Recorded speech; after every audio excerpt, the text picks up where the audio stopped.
Bonjour Johan Guéguin. Bonjour. Nous sommes là pour faire ta restitution de ta veille équitée en vidéo et enregistrée en continu. Nous enregistrons via une caméra en plan large et nous enregistrons aussi ton écran pour illustrer les démonstrations et tout ce que tu veux nous montrer. Exact. Mais avant toute chose, est-ce que tu peux te présenter brièvement? Je vais faire ça rapide du coup. Donc moi c'est Johan, j'ai 32 ans. Ça fait pas mal de temps du coup que je bosse dans l'IT. J'ai commencé par Atos, là j'ai enchaîné, après j'ai bossé pas mal d'années pour ADO. Et là maintenant, depuis quelques mois, je suis en mission chez Decathlon. Ça fait bientôt 3 ans, 4 ans que je suis équité. 4 ans je dirais. Il me semble que c'est ça. Ouais, c'est vrai que ça passe vite, effectivement. Mais tu vieillis pas, je te rassure. Oh, merci, merci, ça fait plaisir. Moi, j'ai une spécialité, on va dire, dans le domaine du DevOps et de tout ce qui est le cloud. C'est vraiment l'affinité que j'en avais. J'ai commencé par le développement, où j'ai fait du développement d'AngularJS, de Java J2E, etc. Et très vite, j'ai migré vers tout le domaine un peu de tout ce qui est conteneurisation d'applications, déploiement continu, tous les outils de CI, etc. Donc là, très clairement, c'est un peu mon appétence principale et ce que je préfère faire. Après, je ne sais pas trop ce que tu veux que je raconte d'autre. C'est très bien déjà. Moi, ça me suffit. C'est très bien. Johan, voilà. Ok. Très bien. Traditionnellement, je vais présenter un peu Équité à mon tour. Donc, Équité est une société de services en ingénierie logicielle. Son objectif est de redonner à toutes les actrices et à tous les acteurs de notre métier la passion perdue du développement logiciel sur mesure. Si vous voulez plus de détails, vous pouvez aller sur notre site. Il y a aussi le fameux manifeste équité que nous allons présenter là très prochainement et que nous allons mettre à disposition aussi sur notre site pour avoir plus de valeur, on va dire, à notre argumentaire. Et pour redonner la passion du développement, tous les membres de Équité font de la veille et nous souhaitons transmettre aussi nos travaux à tout le monde. C'est pour ça que nous sommes là. Exactement. Et nous allons donc intituler cette vidéo Johan Guéguin et le développement d'un provider Terraform. Exact. À la mode Indiana Jones. Donc le contexte du provider Terraform. Alors avant de démarrer, j'ai plusieurs questions et je vais pas faire l'avocat du diable parce que c'est pas forcément mon... Enfin si, c'est mon genre. Mais là je vais plutôt me mettre dans la position d'un client qui découvre un peu tout ça et qui est un petit peu loin aussi. Et j'aimerais que tu puisses me donner beaucoup d'éléments par rapport à tout ça, me rassurer, essayer de me guider par rapport à tout. Et pour rentrer plus dans les détails, dans quelque chose de concret, c'est pour ça qu'on enregistre aussi ton PC pour avoir des démonstrations. Très bien. Ok. Première question, c'est quoi un provider? C'est quoi ce truc-là? C'est quoi ce truc-là? Alors, si on pouvait en faire une définition plutôt simple, on se rapprocherait, par exemple, dans le monde du développement Node.js, ça va être tout ce qui est les librairies Node. Donc ça va être un package qui contient un ensemble de fonctions ou de services dédiés à une tâche précise. Par exemple, Terraform, il y a énormément de providers Terraform qui existent. Souvent, on interagit, Terraform, c'est l'outil phare pour faire de l'infrastructure as code. Et de nos jours, c'est souvent les fournisseurs cloud qui sont un peu les égéries, on va dire, dans ce domaine-là. Donc il va y avoir des providers Terraform pour GCP, AWS, etc. Et c'est ce qui va vous permettre d'interagir justement entre Terraform et vos providers. Là, j'ai parlé de fournisseurs cloud, mais en fait, ça existe pour différents types d'applications. On peut très bien avoir un provider pour GitHub, un provider pour Sonar, un provider pour je ne sais quoi. Donc c'est vraiment, il faut voir ça comme une librairie associée à Terraform. D'accord, ok. Et là-dedans, Terraform, c'est un outil, c'est quoi Terraform, il faut voir ça comme un outil. C'est ce qui va nous permettre justement de pouvoir faire ce qu'on appelle de l'infrastructure as code et potentiellement ce que je vais dire après du service as code. C'est devenu quasiment incontournable, l'infrastructure as code, que ce soit pour créer des nouveaux plans de DRP, construire des infrastructures hyper larges. On n'a plus le choix de passer par là. Terraform, ça nous allège considérablement toutes nos interactions avec ces fournisseurs cloud. Et je vais prendre un exemple simple, juste pour créer un bucket GCP. Donc ça, c'est quelque chose d'assez commun. Si on veut utiliser l'interface, il faut se connecter à l'interface, s'authentifier, aller dans les menus, chercher les menus, remplir X formulaires, etc. pour à la fin avoir un bucket. Si on en a 100 à créer, ça fait quand même un sacré boulot à faire. Et en plus, c'est du temps perdu parce que c'est des actions répétitives qui ne sont pas forcément intéressantes. On pourrait très bien automatiser tout ça. Et c'est là où Terraform il intervient. C'était créé par qui? C'est payant? C'est gratos? Alors, Terraform, c'est open source, c'est by HashiCorp. Okay. Ils sont derrière, par exemple, Volt, HashiCorp, c'est aussi chez eux. D'accord. Et moi, en tant que client, ça me fait toujours un peu peur, des trucs un peu open source, parce que je me dis, est-ce que dans 10 ans, ça existera encore? Alors, Terraform, il faut savoir qu'il nous donne la possibilité de l'utiliser gratuitement, mais il y a une version payante, bien sûr. Okay. La version payante de Terraform, qu'est-ce qu'elle apporte? Ça va être dans tout le fonctionnement de Terraform. Juste pour expliquer le principe de base de Terraform, c'est la définition de un ou plusieurs objets. Donc, par exemple, ce bucket-là, et Terraform va se charger de contrôler l'état de vie de cet objet-là. On va écrire le code de notre bucket. Les commandes principales et qu'on va revoir tout le temps dans Terraform, ça va être le Terraform, plan et apply. Le plan qui va nous dire, par rapport à le code que tu as écrit et ce que tu as réellement dans ton interface, c'est ça les changements qu'on va appliquer. Le apply, il fait ce qu'il dit, il applique les changements. Sauf que pour pouvoir persister ces changements-là, il faut sauvegarder ce qu'on appelle des states, les states Terraform. En gros, ça reprend l'état de tes objets. Ça va être tel objet, tel ID, il a cet état-là, la dernière fois qu'il a été mis à jour, c'est cette date-là, etc. Et il se sert de ces informations-là justement pour pouvoir versionner, on va dire, tes objets d'application. Quand on l'utilise en mode open source, ces states-là, c'est à nous de les sauvegarder, de se débrouiller pour les backuper, etc. Sachant que si on terraforme, imaginons une infrastructure de 2, 3, 5 clusters cubes avec énormément d'applications et d'objets à l'intérieur, si on perd nos states, on perd tout. Donc c'est-à-dire que la prochaine fois qu'on passe notre plan Terraform, il va soit essayer de tout recréer, soit tout supprimer, etc. Donc ça pose des problèmes. Et la version payante de Terraform, donc c'est Terraform Enterprise, lui, il s'occupe de tout ça, à notre place. C'est lui qui va appliquer les plans, les automatiser, sauvegarder les backups, etc. Okay, c'est ça la vraie différence. Ok, donc pour résumer et essayer de communiquer par rapport à Terraform, ça résout quoi fondamentalement comme problème? Ça enlève, en gros, on n'a pas à s'occuper de mettre en place toute une mécanique de sauvegarde de ces states-là. Sauf qu'au final, quand on doit le faire, on se rend compte que c'est pas forcément très compliqué, dans le sens où, je vais reprendre le même exemple, nos states, on peut les backuper dans un bucket GCP. On peut très bien dire, parce que ça fonctionne du coup avec un type de backend, c'est un objet qu'on appelle dans Terraform un backend, on lui dit mon backend, c'est un bucket GCP, il va sauvegarder nos states à l'intérieur de ce bucket. Ok, donc alors si j'essaie de remettre ça en français, en fait, parce que si je suis forcément le client qui va vouloir remettre ça en français, ça permet aussi d'éviter les dérives de configuration. En fait, c'est plus un gain de temps. C'est un gain de temps et ça nous assure aussi de maîtriser, on va dire, la technicité derrière les plans automatiques, les applications automatiques de ces codes-là, etc. Okay.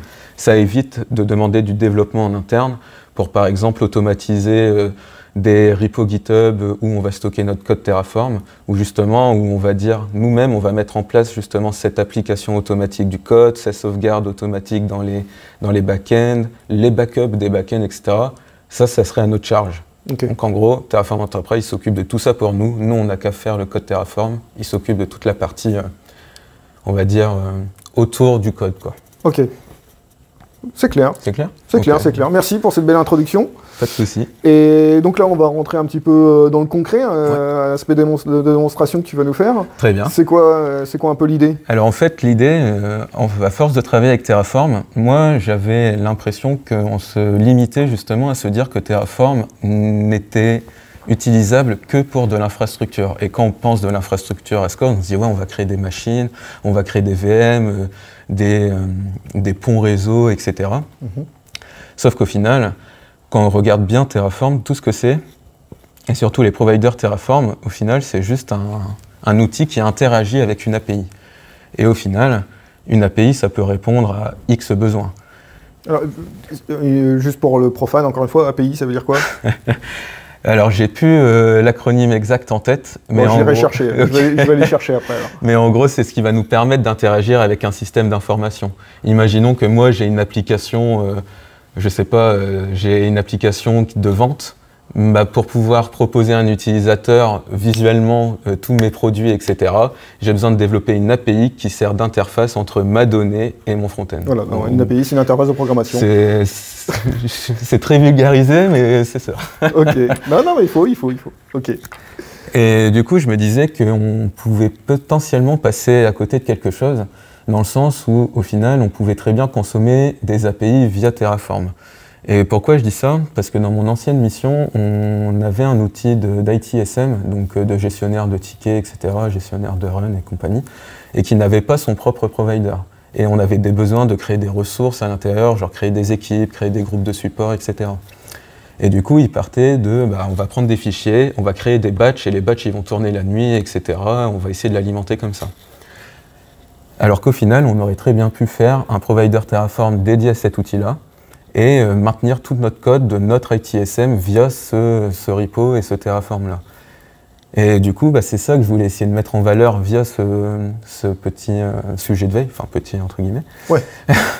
Ce sujet de veille, c'était de pouvoir consommer notre API différent, de manière différente. Je voudrais mettre... Tiens, remets ton t-shirt correctement parce que là, tu as touché au micro. Ah, pardon, ok, autant pour moi. Là, ils ont les oreilles qui ont soufflé. En fait, je voulais juste essayer d'ouvrir un peu les esprits dans Terraform. J'ai pas besoin de l'utiliser que pour créer de l'infra. Je peux aussi l'utiliser pour créer mes services. Parce qu'au final, quand on fait du Terraform avec GitHub, on ne crée pas de l'infrastructure. On vient consommer un service. Et c'est ça que je voudrais essayer de mettre en valeur, en fait. Et ce qu'on va voir, nous, aujourd'hui, c'est justement, il y a un petit exemple où j'ai développé une API, un front, mais très basique. C'est un CRUD et un front qui visualisent rapidement justement le résultat de cette API-là. Donc c'est une API dans l'idée, par exemple, où on voulait mettre en place une plateforme pour diffuser des cours. Et bien ces cours-là, au lieu de s'amuser à avoir, je ne sais pas, des fichiers Excel d'un côté, faire tourner des batchs pour alimenter toute notre base de données, ça serait d'avoir notre base de cours as code, donc nos services as code par rapport à cette plateforme-là. Donc c'était mon point de départ pour pouvoir travailler ce sujet-là. C'était un très bon point de départ. Et du coup, je peux commencer. Le champ est pour toi. Hein. Le champ est pour moi. Ouais. Ok. Donc là, ce que vous voyez à l'écran, c'est notre organisation GitHub. Et on a fait un petit repo qui s'appelle Terraform Custom Provider, où l'idée à travers ce repo-là, c'est justement essayer de se prendre la main pour pouvoir commencer à développer son propre provider Terraform. Parce qu'au final, on peut se dire que ça peut paraître compliqué. Ouais, si on ne connaît pas le Go, ça peut être compliqué, parce que les providers Terraform, c'est obligatoirement en Go. Il n'y a pas d'autres types de langage qui existent. Moi, à la base, je ne suis pas un développeur Go, donc... en tout cas. Enfin, même si je me disais que... Au final, quand on a vu plusieurs langages de développement, c'est comme apprendre une nouvelle langue. Donc il n'y a rien d'inaccessible, c'est juste un peu de travail. Et je suis parti du coup des guides de HashiCorp. Je les ai trouvés un peu fastidieux dans le sens où ils nous laissent un peu y aller à tâtons, ça manque un peu d'explication en tout cas à mon sens. Donc je vais essayer d'en apporter un peu plus par rapport à ce qui existe là-dessus. Donc on est parti. Donc la première chose à faire, c'est de se rendre là-dessus et de cloner ce petit repo. Donc on va se mettre ici. Hop là, j'ai mon repo. Donc là je suis dans un dossier complètement clean, il n'y a rien du tout, et je vais cloner mon repo. Donc à l'intérieur de ce repo, on va retrouver plusieurs choses.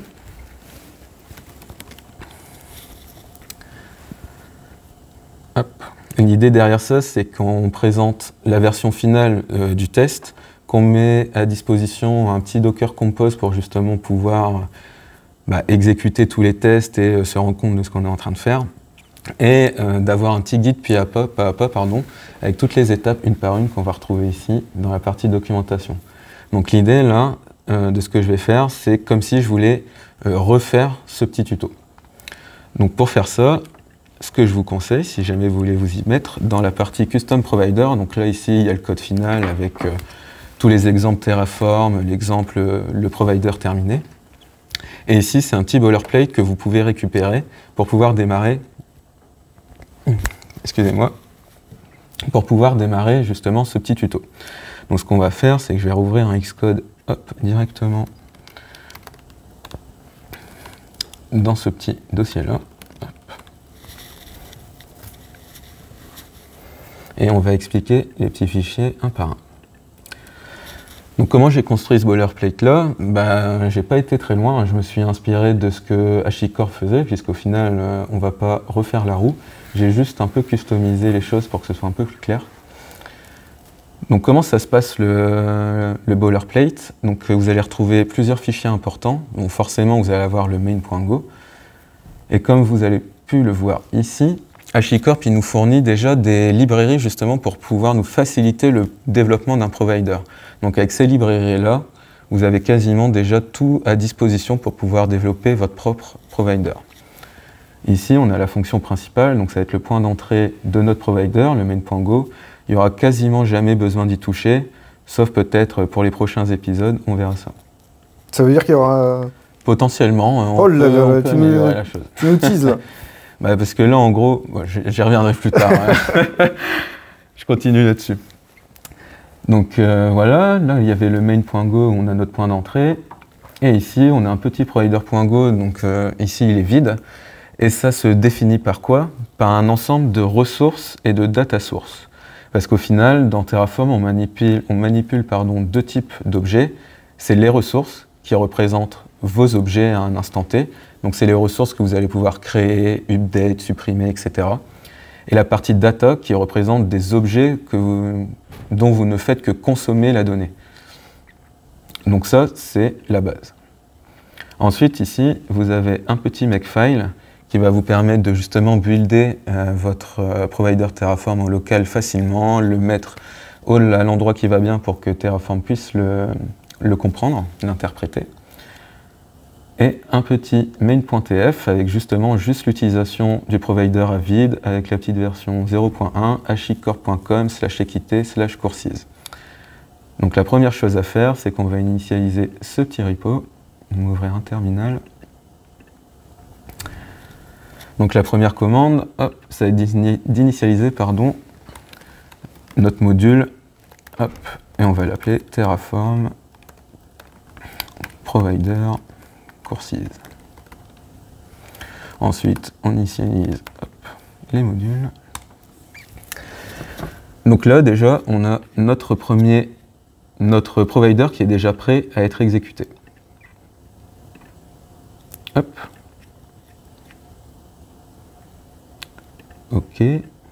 Donc là, normalement, on peut se faire un make install.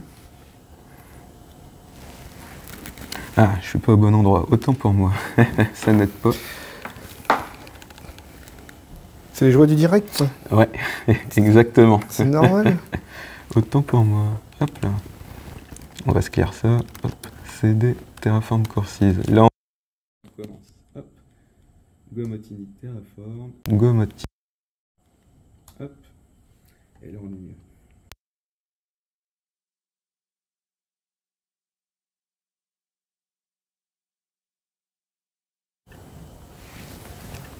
Voilà. Ok. Hop, on va partir sur un make install. Hop, donc il nous a bien la petite version 0.1.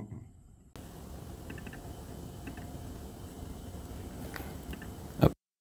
Il se code dans le bon dossier parce que là du coup. Voilà. Parce que forcément Go il est très à cheval, on va dire, sur les liens entre les packages, etc. Hop, là vous allez le voir. Hop. Il râle beaucoup moins. Voilà, là on est mieux. Hop, donc on va venir ici sur notre main.tf. Donc on a bien buildé la version 0.1 de Equité, Courses, Terraform Provider. Donc ici dans le makefile, on voit qu'on peut build justement ce provider-là pour tout type d'OS. Donc on a les AMD64, les ARM64, etc. Donc c'est vraiment pas limité. Et on va venir initialiser notre petit Terraform. Hop. Donc là cette fois-ci, je suis au bon endroit. Terraform, hop. Donc là vous allez voir du TF à chaque fois, c'est juste un alias pour Terraform, mais c'est l'équivalent d'écrire Terraform. C'est juste pour gagner un peu de temps sur les lignes de commande. Hop, un TF init. Donc là, il nous a bien initialisé notre repo Terraform avec ce provider-là. Donc là, si je fais un tfplan, il ne va rien se passer. Mon infrastructure, elle match la configuration parce que je n'ai pas encore défini de ressources. Donc là, on a le principe de base, notre provider qui est prêt. Maintenant, il faut qu'on rajoute notre code. Donc ce qu'on va faire, on va déjà démarrer notre petit Docker Compose. Hop. Donc le compose, je peux le représenter rapidement, mais il est plutôt simple. Le front, l'API et un Mongo.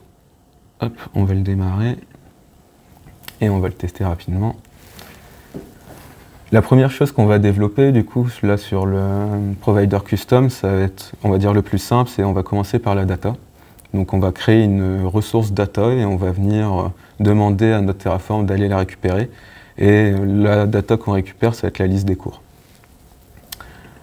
Hop. Donc là, l'application, elle a bien démarré. Je reviens dans ma partie Terraform. Donc l'idée, si on regarde le code, ici, doc, on va prendre la première étape. Donc si vous voulez suivre, vous avez juste à aller ici et vous récupérez la suite pour la première étape. Donc on va se créer une première data qu'on va appeler Equity Courses, qui va implémenter une méthode data source courses qu'on va développer dans l'autre fichier data source courses. Donc on va se récupérer ça.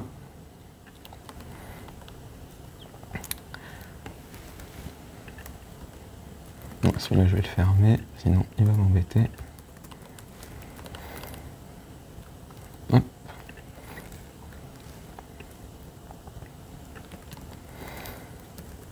Et on va implémenter notre méthode.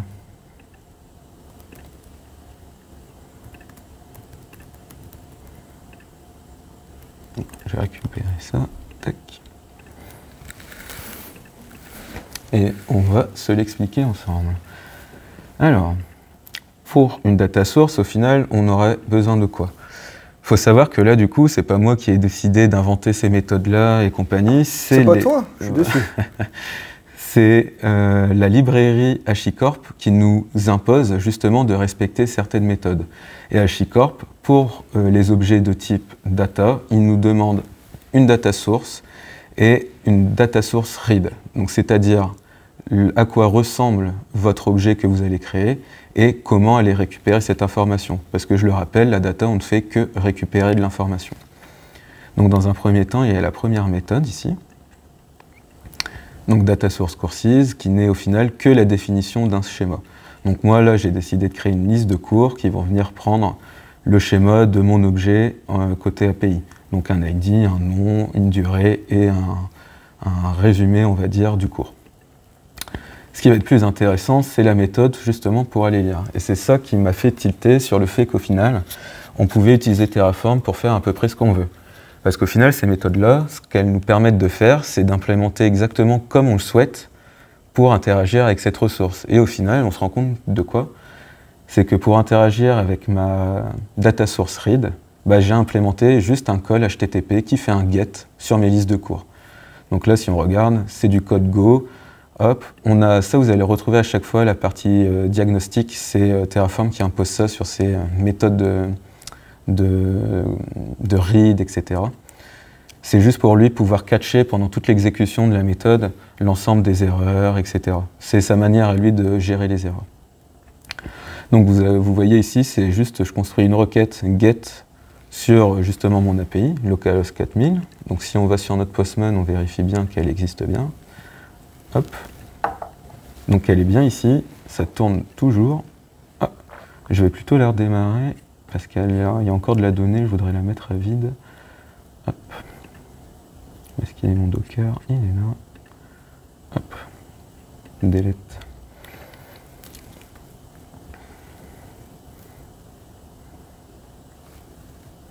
Ok.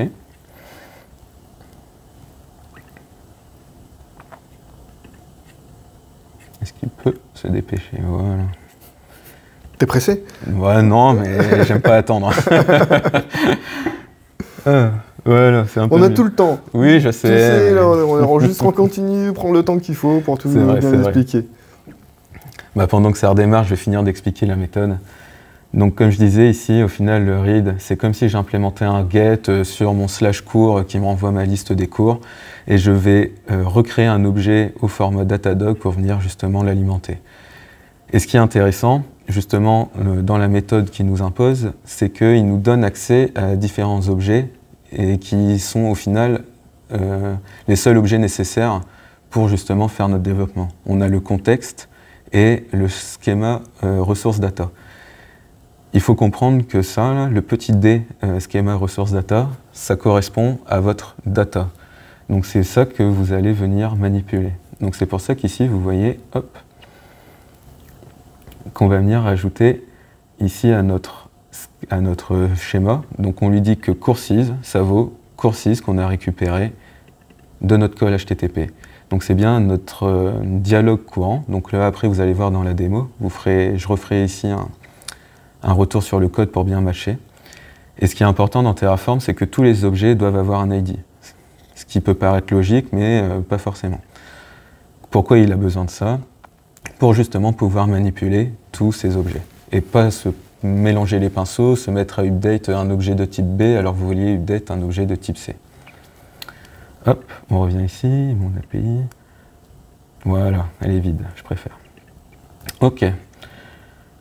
Donc là, on a implémenté notre méthode. Ce qu'il faut faire, forcément, il faut rebuilder notre petit provider. On va monter la version 0.2. On va se refaire un make install. Hop, si je ne sais pas écrire, ça ne va pas le faire. Voilà. Donc là, il m'a bien créé la version 0.2. Je viens dans mon code Terraform, j'augmente ma version. Donc, si vous ne le savez pas, quand vous changez les versions de vos providers, il faut refaire un tfinit-upgrade. Bah si, je le savais. Tu le savais ça? Bah ouais. J'y crois, j'y crois. Donc là, pour l'instant, je n'ai pas rajouté de bout de code, donc il n'y a toujours pas de changement par rapport à mon infrastructure. Donc on va se rajouter notre petite data. Donc vous pouvez retourner dans les sources. Ici, vous avez les exemples qui vont avec si vous voulez tester. Donc là, on se crée bien une data. Hop, je vais mettre le code ici. Donc la data de type équité courses. Donc si vous vous rappelez, c'est bien le nom qu'on a précisé ici dans le provider.go. C'est comme ça qu'il fait le lien justement entre le code du provider et ce qu'on demande justement au moment de le consommer. Donc c'est bien ce type d'objet-là qu'on va venir manipuler. Et là, je lui mets à peu près le nom, enfin on met le nom qu'on veut. Et là, on se fait un petit output juste pour visualiser ce qu'il va me renvoyer. Donc là, si on se refait un tf-apply, qui au final fait le plan plus l'apply, il me dit qu'effectivement, il va me rajouter une data, all courses, mais qui est vide. Moi, je peux dire oui, pas de souci, il me l'a créé.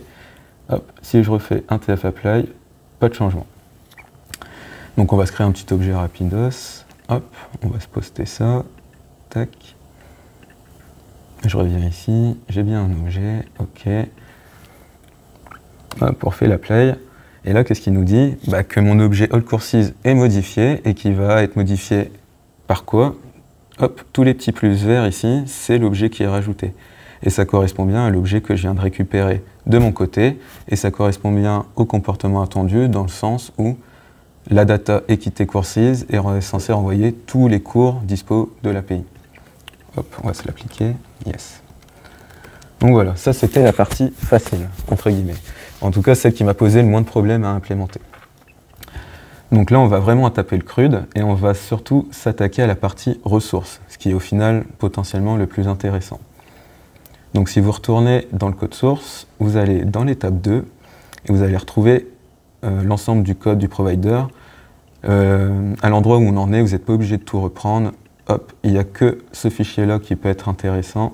Et bien sûr, ne pas oublier de modifier notre provider.go pour déclarer justement un nouveau type de ressource. Un nouveau type de ressource. C'est bon, ça fonctionne. Moi, j'étais pas sûr. Hein. Non, ça va. Hop. On va venir se le rajouter ici. Donc là, on est en train de créer un objet de type équité underscore cours. Et je te coupe un peu, là, tout ce que tu fais, ça sera dispo ah oui, c'est part dispo, c'est sur notre repo équité, donc si vous voulez l'utiliser, le manipuler, c'est disponible. Donc on mettra ça dans la description, j'imagine, pour... Ce sera dans la description, effectivement. Ok.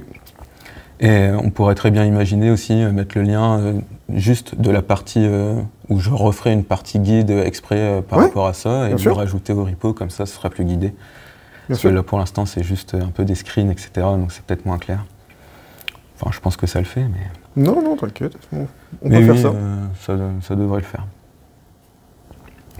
On en était où? Oui. Donc on continue. Donc là on va implémenter le CRUD. Donc là on a modifié notre provider.go. On a défini notre ressource, en tout cas au niveau du provider. Donc maintenant il faut implémenter le code et donc les méthodes qui vont bien. Donc on va se retrouver ici. On va se faire le fichier datasource cours.go. Alors qu'est-ce qu'on a de beau là-dedans? On va y aller étape par étape, on va commencer par le create, ensuite on va faire l'update, et ensuite on va finir par le delete. Et spoiler, c'est l'update qui a été le plus galère à faire. D'accord. Et je vous expliquerai pourquoi j'ai galéré tout à l'heure. Alors, on se retrouve ici, donc comme pour la data, ça impose certaines fonctions à définir. Donc on a la data source, comme tout à l'heure, sauf que cette data source-ci implémente différents contextes. Là où tout à l'heure on avait juste un contexte de lecture, ici il nous impose un contexte d'écriture, de lecture, d'update et de suppression. On redéfinit le schéma de notre objet.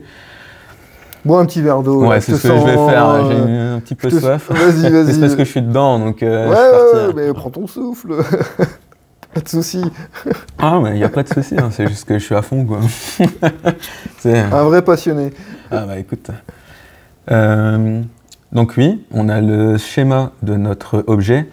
Donc petite subtilité, nos objets côté API, ils ont un ID. Ça paraît logique de dire ça. Très logique. Bah oui. Mais côté Terraform, on n'a pas envie de s'embêter à écrire les ID de nos objets, on s'en fout au final. Donc la petite subtilité ici, c'est on peut définir des champs qui sont require, optionnels ou même composés. Donc l'idée derrière ça, c'est que rendre optionnel ce champ-là, ID, ça permet à ceux qui vont consommer notre provider de ne pas avoir à le renseigner, mais pour autant, le provider Terraform va savoir l'alimenter derrière. Et je vais montrer après comment. Donc là, je me suis dit, je vais juste prendre l'ID, le nom, la durée et le sommaire. Il n'y a même plus la version, etc. Je prends que ce que je veux faire utiliser par celui qui va consommer mon provider. Et au pire, la partie ID, versionning de l'objet, etc., c'est mon API qui s'en charge. Donc là, derrière, j'ai mes 4 fonctions. Donc comme je l'ai dit, pour l'instant, on va implémenter que le create. C'est pour ça qu'on a un petit return nil sur les autres fonctions. Mais on est quand même obligé de les déclarer, sinon le provider, il nous envoie bouler, on ne peut pas le fabriquer. La méthode coreCreate. Comme pour la data, on a exactement la même chose. Un contexte, une ressource data, une interface. Donc ce qu'on va faire, c'est créer un objet, comme si on faisait un peu un BFF au final. On va potentiellement retravailler l'objet, communiquer avec une autre API pour créer cet objet, reprendre le retour de cette API et afficher un résultat. Donc là, on va venir récupérer les valeurs qu'on chope de notre ressource data via ce petit paramètre-là que nous met à dispo le plugin HashiCorp. Donc là, je reconstruis mon objet qui correspond au final à ma requête post dans Postman ici. Hein. Clairement, j'ai besoin que d'envoyer un nom, une durée, un sommaire pour créer mon cours. Je recrée mon objet, je le transforme en JSON, je fais mon post, j'exécute ma requête, c'est terminé. Je set mon ID à mon objet Terraform. Terraform, il est content, il a eu le retour OK de mon API, j'ai set un ID sur mon objet, il me le valide. On a fini d'implémenter la méthode create. Donc on va le tester maintenant quand même. Hop. On n'oublie jamais quand on modifie notre provider de monter la version et aussi de changer la version dans le Terraform. Pour la petite anecdote, à un moment je croyais que mon code était foireux, etc. J'arrêtais pas de rebuilder mon provider, je devenais fou et au final au bout d'une heure je me suis rendu compte que ici j'ai oublié de changer la version de mon provider. Donc bon, j'aurais pu faire ça pendant 10 heures, ça aurait pas changé grand chose. Donc n'oubliez pas si vous voulez pas perdre du temps. Donc on est sur le 0.3, on se refait un petit make install. Je suis pas dans le bon dossier, je fais la même bêtise. Hop, ici c'est mieux, make install. Il nous fait la 0.3. Hop, ici on monte la version. On se refait un TF init upgrade. Hop. Il est content, il trouve bien ma version, tout le monde est heureux. Donc maintenant, on va créer notre premier cours via Terraform. Hop, ici vous retrouvez exemple2.tf, ou vous créez le vôtre si vous voulez, mais ça c'est pour gagner du temps ou pour mieux comprendre. Hop, donc ça on n'en a plus besoin, on va se l'enlever. Tac. Donc vous allez voir en plus, du fait de supprimer cette data, vous allez voir que sur le plan apply, il va essayer de créer la nouvelle ressource cours et il va nous supprimer notre data. Hop. Donc là, j'ai créé une ressource de type équité cours. Comme pour tout à l'heure, ça match ici au niveau du code le équité cours qui est défini par cette méthode-là qui implémente ces autres méthodes-là. Hop. Donc on se refait un tfplan, on va faire le apply direct. Pour rappel, le apply c'est le plan juste qu'on valide par la suite. Donc comme je le disais, on va agrandir un peu tout ça. Il nous crée bien notre ressource cours et il nous supprime notre data. Hop, on valide ça. Il nous a bien ajouté notre cours, on va aller vérifier dans l'API quand même. Hop, un petit get. Donc il m'a bien créé mon deuxième objet, il est bien créé depuis Terraform, c'est l'objet que j'ai créé ici. Hop, si je reviens ici, que je refais un tf-apply, il va me dire aucun changement, ton infrastructure elle est à jour, c'est bon, il y a bien toujours ton cours qui est créé dans ton application. Quand j'en suis arrivé là, je me suis dit ça va se faire tout seul, il n'y a pas de souci, au final c'est juste implémenter du code, décoller l'API et après je fais ce que je veux. J'en ai un peu sué juste pour la partie update. Donc on va hop. C'est jamais simple dans nos métiers quand même. Écoute, là quand je le refais, c'est très simple, mais la première fois où j'ai appris à le faire, c'était beaucoup moins simple. Ah oui. Regarde, moi je suis client, il y a qu'à Faucon. Ouais. Il y a qu'à. Il y a qu'à. Il y a qu'à, c'est ça. Non. Je te jure. Donc on va passer à l'étape 3. Donc toujours vous retournez dans le code source, ici, step 3. Hop. Et ce qui va nous intéresser, il n'y a rien qui change à part les deux méthodes justement, le update et le create, le read pardon. Parce que forcément pour pouvoir update un objet, Terraform a besoin de le lire. C'est comme ça qu'il fonctionne. Avant l'update, il veut pouvoir le lire et après l'avoir update, il le relit. Il a besoin de cette méthode-là, c'est comme ça qu'il s'assure un peu de la consistance entre ce qu'il a de son côté et ce qui se passe côté API. Hop, je vais prendre les deux méthodes, donc là, update et read. On va se les choper là. Vous pouvez vous amuser à les tester aussi avec les return nil, mais si vous faites ça, n'oubliez pas de supprimer tout ce qui est tf-state et tf-backup en local, sinon vous allez désynchroniser un peu tous vos states et vous allez galérer pendant quelques minutes pour tout remettre d'équerre. Hop. Donc là, timeIral, c'est juste une librairie, soit vous reprenez tout le fichier, soit vous prenez les deux méthodes, vous rajoutez la libtime. Ça revient au même.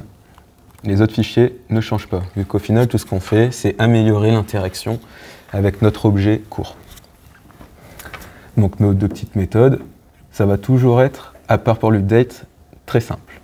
Le read, on crée notre client HTTP, on crée notre URL, on fait notre call HTTP, et on reset notre objet avec ce qu'on a récupéré de l'API, on renvoie le dialogue. Pas très compliqué, c'est un get, transformation d'objet, on set sur l'objet Terraform, terminé. L'update, je me suis dit, ça va être aussi facile. Je vais faire une requête, je vais faire un put, et puis à la fin, il va avoir un statut 200, c'est bon, c'est terminé, je suis tranquille. Eh bien, il faut savoir que cette ligne-là, là, ici, 138, si vous ne la mettez pas, Terraform il considérera que votre objet n'a jamais été mis à jour. Parce que Terraform utilise ce champ-là sur son objet pour pouvoir justement tracer les updates et garantir le fait que votre objet est bien dans l'état attendu. Ça, c'est pas obligé de le définir sur votre objet côté API. Si vous voulez le définir côté API, vous pouvez le faire pour aussi le tracer côté API la dernière fois qu'il a été modifié et compagnie. Mais ça, c'est vraiment côté Terraform. Donc si jamais vous repartez de zéro pour faire vos propres providers, n'oubliez pas ce fameux last update. Vous pourrez faire des applys à l'infini, à chaque fois que vous referez votre apply, il dira votre objet doit être modifié. Même s'il a été modifié côté API, il voudra le modifier parce qu'il n'a pas le last update qui a été effectué. Et au final, le reste des méthodes, c'est toujours la même chose. on crée notre client HTTP, on fait notre call HTTP, on l'exécute et on renvoie. Petite subtilité, comme je le disais ici, le retour, c'est pas le dialogue, c'est la méthode resource read. Parce qu'après l'avoir update, il veut le relire parce qu'il veut la vérité de l'API. Et tous ces petits trucs-là que tu es en train de donner, les petits conseils, c'est parce que tu t'es cassé les dents avant? C'est parce que je me suis cassé les dents dessus. En fait, quand je suis parti du tuto HashiCorp, pareil, ils filent un boilerplate et ils te font copier beaucoup de code, etc., le mettre. Et en fait, il n'y a pas forcément les explications qui vont avec. Par exemple, tu vois, le lien entre ce qu'il y a dans provider.go, ce que tu écris dans le Terraform, etc., j'ai dû le comprendre par moi-même et c'était pas forcément... au début, j'étais un peu perdu. Je me suis dit, mais comment ça marche? J'avais l'impression que c'était magique leur truc. Le lien, il se fait où? Enfin, ça me manquait d'explications, quoi. Et c'est vraiment à force de recommencer, de me dire ma méthode, elle va pas, machin, changer les noms, même juste changer les noms des variables, ça m'a aidé à comprendre le truc parce que je me disais, ah, mais là, j'ai mis ça, mais du coup, il attend ça ici. Ah, ok, c'est ce lien-là qui est fait. C'est peut-être pas clair quand je le dis, mais moi, j'ai eu beaucoup de mal, en tout cas. Je sais pas si tu sais, mais au début, je l'ai fait avec Laurent, le premier tuto. Et on était Laurent Duchossois, exactement. Associé de Equité. C'est ça, exactement. Et en fait, on s'était posé une après-midi pour démarrer le tuto ensemble. Oui. Et on n'avait même pas été jusqu'à la fin du crête, en fait. Parce qu'on avait du mal à comprendre comment ça fonctionnait, alors qu'on était à deux jus dessus, quoi. Ouais. Et il a fallu que je me pose vraiment, que je me casse la tête dessus, que je me fasse mal à la tête. Et après, c'est rentré. Mais j'ai eu un peu de mal quand même. Ouais, donc c'est pas si accessible, simple comme ça. En plus, dans le sens où... tu penses que c'est fait exprès aussi de rendre ça dans le genre c'est facile, vas-y, tout le monde peut y arriver Je pense qu'il suffit de quelques petites explications clés en plus, et franchement, ça serait accessible. Tu vois, là, juste le fait de dire, regarde, ça c'est vraiment ta data, ça c'est vraiment ta ressource. Au final, ta ressource, tu la définis comme ça, et tu as juste à faire ce que tu veux. Enfin, c'est pas assez clair, ça, pour moi, dans leur doc, de mon point de vue. D'accord. Et moi, ça m'a fait vraiment débloquer l'idée que demain, si on développe n'importe quelle application, s'il y a des utilisateurs qui se disent « moi, je dois créer 10 000 objets chez toi, j'ai besoin d'un provider, t'en as pas, ça me fait chier », pas de souci, on te le dev et ça peut aller très vite, quoi. C'est surtout ça. Okay. Et je pense qu'il y a aussi une barrière du langage. Parce que moi, du Go, j'en avais jamais fait, en fait. Je m'étais amusé une fois à essayer de faire une API comme ça, mais sans trop creuser, quoi, juste pour voir à quoi ça ressemblait. Et je pense que ça m'a quand même ralenti, parce que c'était une autre manière de développer. Hein. Ouais, totalement. C'est des autres mots-clés, enfin, c'est une autre langue, en fait, quoi. Donc il a fallu le temps aussi, je pense, que je m'adapte à ça, surtout. Parce que des fois, j'ai juste galéré à faire mon call HTTP aussi en Go, hein. Je vais pas te mentir. Hein. Voilà, c'est très bien, faut jamais mentir. Ah non, c'est ça.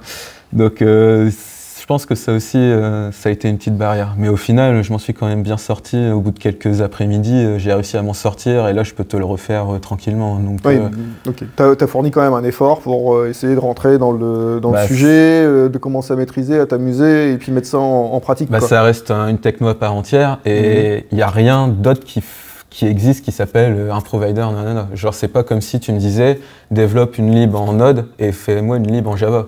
La manière de bouffer une lib en Java et en Node, je la maîtrisais bien, etc. Et au final, c'est du code que je comprenais bien. Et il n'y a pas forcément de truc magique via le plugin de HashiCorp, etc. avec les méthodes implémentées et compagnie, quoi. C'est surtout ça. Ok. Bon. Voilà. Bon petit retour d'expérience, c'est bien. C'est ça. Mais ouais, l'update là, et au final le last update, c'est juste que j'avais lu trop vite la doc et en fait il l'avait précisé dans un petit encart en fin de doc et ça je l'avais pas vu, donc j'ai passé 1 heure à essayer de me le mettre à jour. Ah ouais, d'accord. Genre la clause dans le contrat d'assurance. C'est un peu ça, c'est un peu ça. Mais bon, je me ferai plus avoir maintenant. Voilà, c'est ça. Moi non plus, par l'assurance, je me ferai plus avoir non plus. Du coup, on va finir cette petite partie d'exemple. De toute façon, on a bientôt fini. Hein. Là, on est sur l'update. Il ne nous restera plus que le delete et on aura fini notre petite démo. Ok, donc là, on avait implémenté le code. Hop, on va remonter la version et rebuilder. Et pareil, hein, au final, le makefile, c'est vraiment HashiCorp qui le fournit avec toutes leurs recos, etc. Il n'y a pas... de problème avec ça. Il n'y a pas besoin de se creuser la tête non plus sur est-ce que je dois le builder d'une certaine manière, comment ça se passe, etc. Tout est fourni de base. Ok, donc j'ai créé ma version 0.4. Je vais mettre à jour ici mon 0.4. Hop, hop. On se refait un init upgrade, hop. Puis là, on va se le modifier, on va faire un petit update ici, peu importe. Hop. Apply. Donc là, vous voyez, il montre bien que on va modifier le nom qui va passer de cours créé depuis Terraform à cours créé depuis Terraform Update. Rien de sorcier. Il me l'a mis à jour. Je refais un TF apply derrière, il me dit qu'il n'y a pas de changement. On va voir côté API s'il nous a update quand même le bon objet, parce qu'il est censé update que cet objet-là. Hop. Il a bien update que cet objet-là. Pour la petite anecdote, j'ai aussi perdu du temps sur un truc bête. C'était juste un moment, j'ai essayé de créer plusieurs ressources et il ne faisait que update mon premier objet ici. Je devenais à peu près cinglé pour faire ça. Et c'était une grosse erreur de débutant. Au final, c'était juste ma méthode dans l'API qui était foireuse. Mais bon, voilà, ça m'a un peu pris la tête. Mais rien à voir avec la difficulté de développer du Terraform au final. Donc voilà, là on est arrivé, troisième étape. On a fait le create, le read, l'update. Qu'est-ce qui nous manque? Juste le delete. Et le delete, ça va être quoi? Je pense que vous avez deviné, ça va être exactement la même chose que pour les autres. Implémenter une méthode qui fait un call sur la méthode delete et qui va venir supprimer notre objet. Hop. Dans les sources, vous le retrouvez à l'étape 4, toujours dans le même fichier, datasource.go. Vous allez choper la méthode delete. Vous l'implémentez.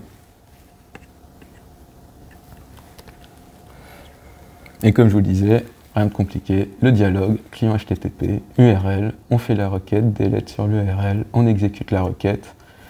Petite subtilité, on supprime l'ID de la ressource. Ça, c'est propre à Terraform. On supprime la ressource, on lui dit que la ressource n'a plus d'ID, pour lui aller supprimer. Hop, on rebuild, montez la version. Si vous rebuildez sur la même version, vous risquez d'avoir votre Terraform qui vous gueule dessus, dans le sens où il va dire le chat de ton binaire ne correspond pas à la version que j'ai installée, donc tu essayes d'installer la même version qui a un chat différent par rapport à ce que j'ai sur moi, mon lock en local. Le Terraform log, il faut voir ça comme un package log.json, c'est pareil, il garde l'état de vos librairies, pour éviter justement de retélécharger une librairie avec, je ne sais pas, une erreur dedans, un bug, etc. Donc soit vous montez la version, soit vous virez le lock, mais c'est mieux de monter les versions, c'est plus propre. Donc on a fait notre version 5, on a implémenté le delete, ici on va monter la version, tac, 5, on supprime la ressource, bon je lance la commande, ça revient au même, tac, tf apply, qu'est-ce que je disais, j'ai oublié de faire le init upgrade, hop, init upgrade, il met la version 5, tf apply, il veut me la supprimer, yes, c'est supprimé. Je refais un apply, pas de changement. Je vais voir mon API, pas de changement.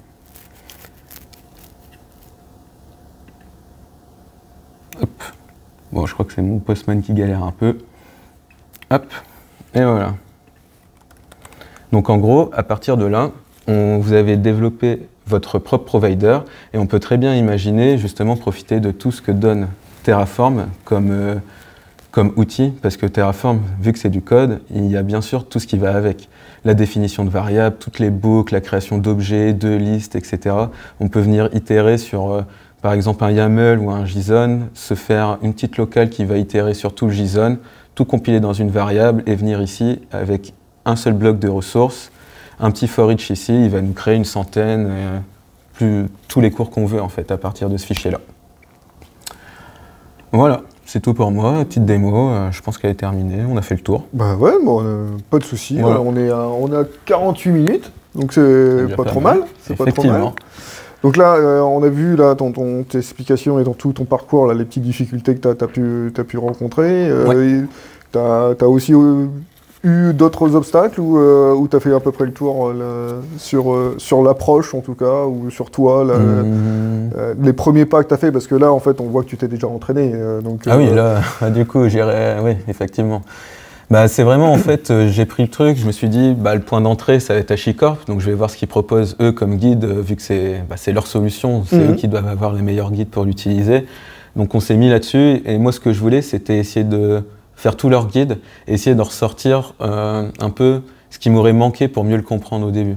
Et vraiment, c'est ça, ça a été ça le plus dur, je pense, c'est de tanker les premiers trucs, vraiment comprendre la philosophie qu'ils ont derrière l'utilisation de leurs plugins, etc. C'est vraiment cette partie-là, en fait, je pense. Et par rapport à tes moult années d'expérience, c'est quelque chose qui est complexe pour toi, ou tu te dis que c'est un... Pour moi, je trouve ça largement abordable. Hein. Ouais, voilà. C'est vraiment Okay. une question de juste prendre la main. C'est ce que je disais au début, en fait. C'est juste apprendre une nouvelle langue, en fait. Quand on a appris 10 avant, en apprendre une en plus, c'est pas très grave. Quand on a appris qu'une avant, c'est peut-être plus dur d'apprendre la deuxième. Ouais. Mais quand on a vu une dizaine avant, ça demande forcément. Sinon, ça serait peut-être trop simple, entre guillemets. Mais on ne peut pas prétendre maîtriser un nouvel outil comme ça, je pense, du jour au lendemain. Et forcément, ça demande une petite période d'adaptation. Et je pense que c'était ça le cassage dedans au début, quoi. Ouais. Plus la partie Go que je découvrais en même temps. Donc, ouais, ça fait de la nouveauté cumulée. Double nouveauté, effectivement.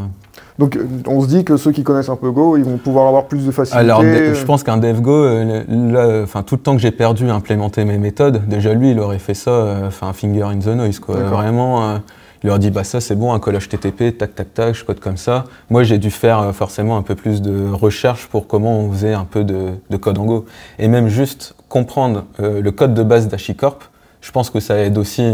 Parce que nous, sans connaître le Go, bah on fait, ça reste juste notre logique qui nous dit avec ce que je connais avant, c'est ce lien-là, etc.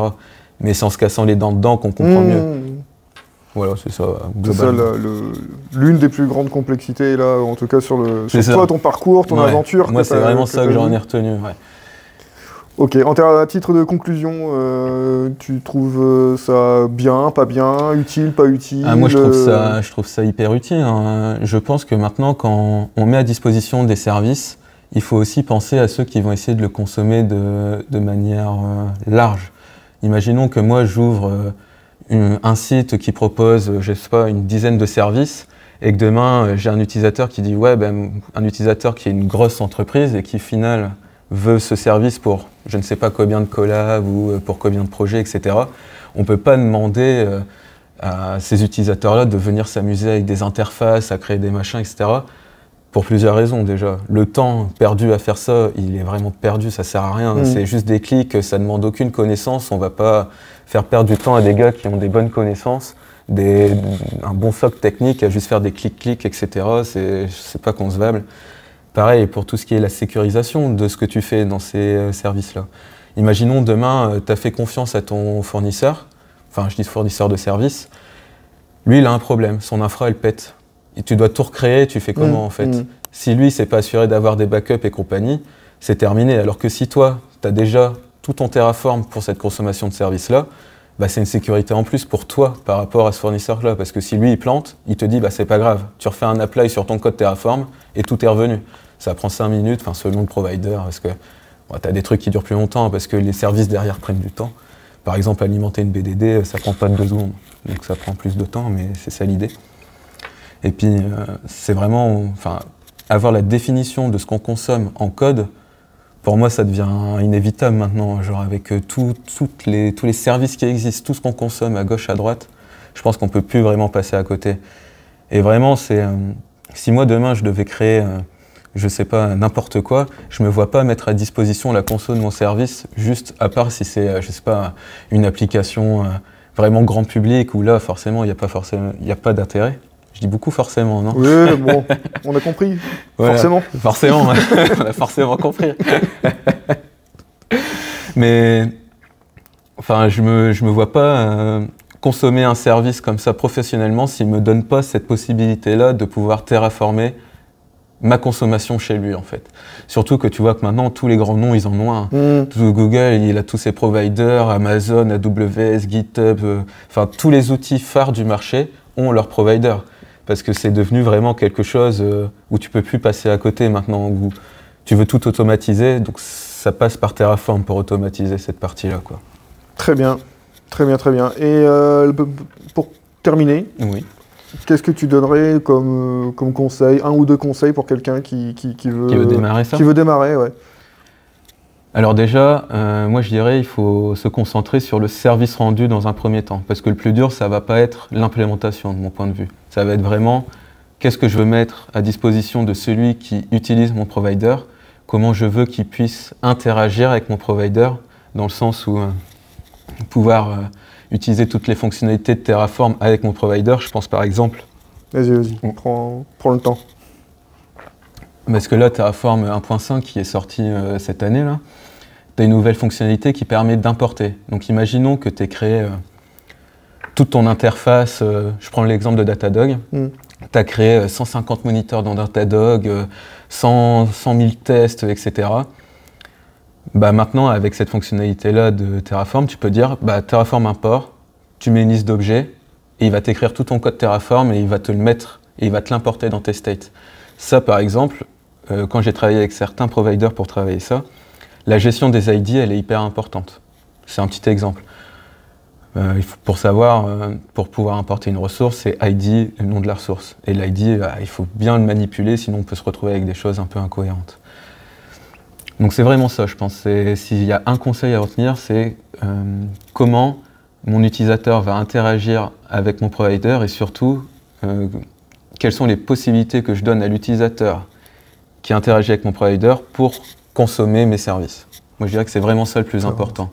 Imaginons là pour mon exemple de cours, si c'est à destination de ceux qui administrent, on va dire, la partie cours, moi je vais créer une ressource cours forcément, mais potentiellement aussi des ressources élèves, des ressources groupes, des ressources, etc. Ce genre de choses, je pense. C'est vraiment la définition. L'implémentation, de toute façon, je pense comme dans tous les projets de dev, on s'en fait des mille et des caisses, mais techniquement, on arrive toujours à nos fins. Le plus dur, c'est vraiment de penser ce qu'on va faire. C'est ça le conseil que je donnerais, je dirais. Très bien, c'est clair. Et tu l'as plus ou moins dit tout avant. La suite. Est-ce qu'il y aura une suite ou pas? Là, on a vu un CRUD plutôt simple, mais il faut savoir que justement, quand on donne la possibilité à des utilisateurs de consommer nos API, souvent ça passe par des API keys. Il faut sécuriser la consommation de nos API. Et justement, là, on ne l'a pas implémenté, mais ça pourrait être la suite. Comment variabiliser déjà mes URL d'API et comment sécuriser l'accès à mes API avec un provider Terraform aussi. Bon. Consommer ce fameux token, le passer, etc.